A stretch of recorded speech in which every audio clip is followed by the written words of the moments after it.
10টা জায়গায় রক্তদান শিবির করছি টানা 10 দিন। একটা শাসকের কাজ হবে যে 20টা রক্তদান শিবির করে এটার জবাব দেওয়া। 20টা নয়, প্রত্যেক বুথে বুথে এবং প্রত্যেক অঞ্চলে অঞ্চলে রক্তদান শিবির হবে। আমরা দিদির ডাকের ওপর নির্ভরশীল, আমরা কোনো নওশাদ সিদ্দিকী ডাকের ওপর নির্ভরশীল। চ্যালেঞ্জ যদি লড়ে ব্রিগেডে ভরিয়ে দেখাক নওশাদ সিদ্দিকী। ভাঙড়বাসী রক্ত দিচ্ছে, সেই যে রক্তের ক্রাইসিস দেখা দিচ্ছে কিছুটা হলেও আমরা সুরাহা করার চেষ্টা করছি। বিরোধীরা বলছে রক্ত নিয়ে ব্যবসা করছে, কি বলবেন? দেখুন, আইনে আছে কেউ রক্ত বিক্রি করলে সে আইনত এতে সে জেল জরিমানা হতে পারে। যদি এরকম করছি, আমাকে তো এমনি মিথ্যা কেস দিয়ে আমাকে জেলে রাখার চেষ্টা করছে, এটা সুযোগ আছে তাদেরকে বলুন আমার বিরুদ্ধে আইনত ব্যবস্থা নিতে।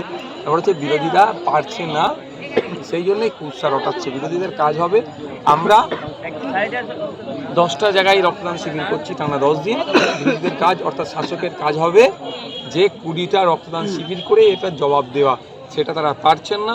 আরে নওশাদ সিদ্দিকী যেটা বলছে সেটা হচ্ছে কাল্পনিক, নিজের একটা ব্যক্তি স্বরূপ বলছে। তার কারণ হচ্ছে নওশাদ সিদ্দিকী সারা পশ্চিমবাংলায় একমাত্র এমএলএ। আর আমাদের দিদি যদি সব এমএলএকে নির্দেশ দেয়, একটা নয়, দুটো নয়, 20টা নয়, প্রত্যেক বুথে বুথে এবং প্রত্যেক অঞ্চলে অঞ্চলে রক্তদান শিবির হবে। আমরা দিদির ডাকের ওপর নির্ভরশীল, আমরা কোনো নওশাদ সিদ্দিকী ডাকের ওপর নির্ভরশীল। চ্যালেঞ্জ যদি লড়ে ব্রিগেডে ভরিয়ে দেখাক নওশাদ সিদ্দিকী।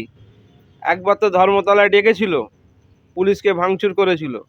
এইভাবে অরাজকতা করে রক্তদান শিবির করা যায় না।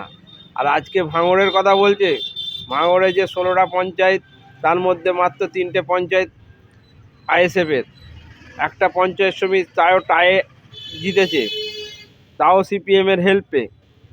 বুকের বাটা থাকে 16টা পঞ্চায়েতের মধ্যে, আরাবুলকে হারাতে পেরেছে নওশাদ সিদ্দিকী। এবার ভাঙড় কেন, যেখানেই দাঁড়াবে সেখানে পরাজিত হবে এবং শাসক পার্টির কাছে বিজেপির সঙ্গে হাত মিলিয়ে কোনোদিন জেতা যায় না।